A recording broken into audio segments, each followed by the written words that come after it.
We cannot meditate. We only can be in meditation. When we say we are going to meditate, it has no meaning. We have to be in meditation. Either you are inside the house or outside the house.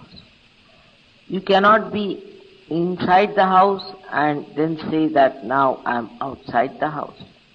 Or when you are outside the house, you cannot say I am inside the house. In the same way, you are moving in 3 dimensions of your life, of emotional and physical and mental being. You are not inside yourself. But when you are inside that, you are in thoughtless awareness. Then not only that you are there, but you are everywhere. Because that is the place, that is the point where you are really in universal.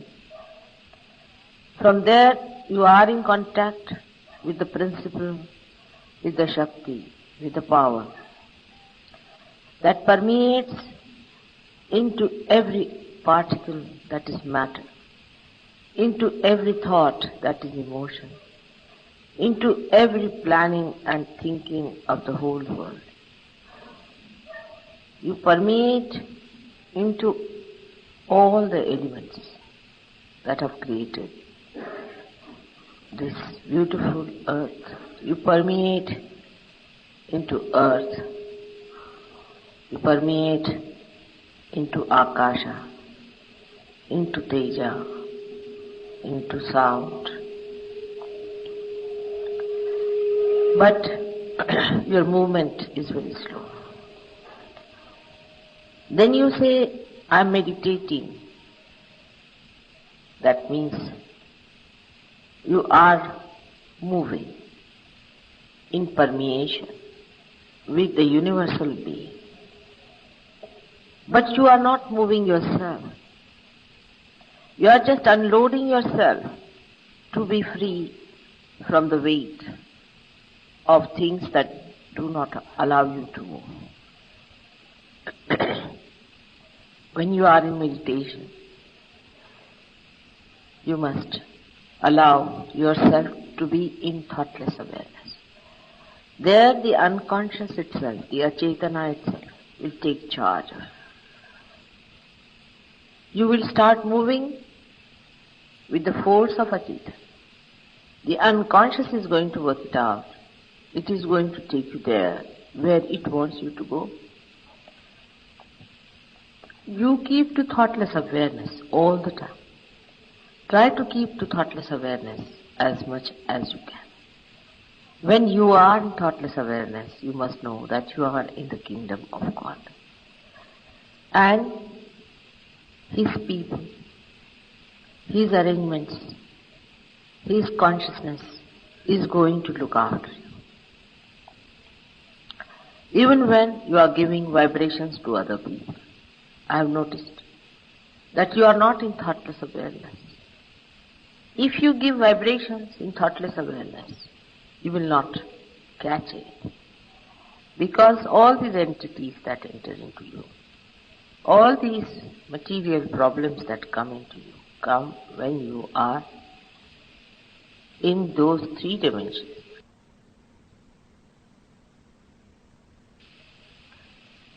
Through Sahaja Yoga, you have opened your gates of your own being. You have entered into your own kingdom. But you do not keep there, you come out of it. And again you go back and settle down. Doesn't matter. You should not feel so disappointed about it, so frustrated.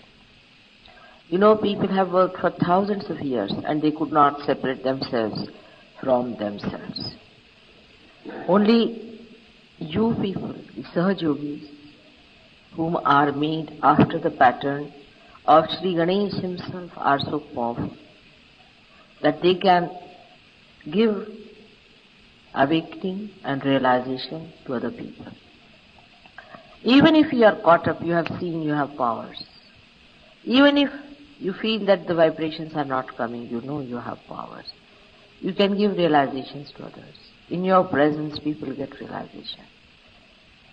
But you have to be that power completely. Supposing there's something wrong with your car, but as long as it is moving, it's all right. You have to repair it. We have to repair all the time all our wounds, which we have caused ourselves by our foolishness, by our lust, by our greed, by so many false identifications we carry with ourselves. We must have a complete attention towards our weaknesses and not towards our achievements. If we know what are our weaknesses, it's better that we can really swim across better. Supposing on a ship there is a hole and the water is coming in through that hole. The attention of all the crew, of all the staff and the captain itself will be on that hole from where the water is coming in and nowhere else. In the same way, you must be on the watch out. There are so many pitfalls for a Sahaja Yogi, I have seen it. Of course, even the past is over. Even the past can be overcome. In the present also, they have many shadows of the past working. For example, when you are sitting in a group, you are involved with each other. Those who are involved with each other by any relationship whatsoever must know that this kind of involvement is not going to help them to attain their individual ascent. Everybody is ascending individually, though you are collectively contacted with each other and in communication. But the ascendance is individual, absolutely individual. So whether he is your son, brother, sister, wife, friend, you must remember that you are not responsible for their ascendance. You cannot help them for their ascendance. Only Mother's grace and their own desire, their own effort to give up all that is three-dimensional will help them. So whenever a thought comes like that, you must know that you have not attained the thoughtless awareness in its full extent. And that's how you have problems which are three-dimensional. Sometimes a Sahaja Yogi will find an emotional will come into his mind. It will be an emotion of dejection or frustration, and he'll be disgusted with himself or with others. Both things are just the same. I've seen some Sahaja Yogis get very disgusted with others. There should be no disgust that is lasting. Of course, for a short time you might feel a disgust, it's alright, it's a passing phase. Or you might feel disgusted with yourself, maybe a passing phase. But if you go on hankering on to it, or if you go on clinging to it, that means you are conditioning yourself. That means you are not in thoughtless awareness. That means that you are in your past. You are making your past a solid mass on your head. In the present, everything is fleeting. Everything is fleeting.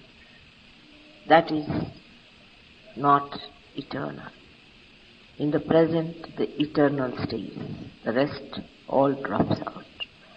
It's like a moving river which doesn't stop anywhere. But the moving river is eternal. The rest of the things are all changing. If you are on the eternal principle, all that is not eternal changes and drops out, dissolves and becomes non-existent. We have to understand our own dignity. our own essence.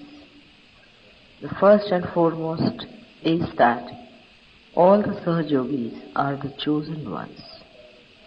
They are the people whom God has chosen. In this city of Delhi there are thousands and thousands of people. All over the world there are so many people that we are suffering from overpopulation.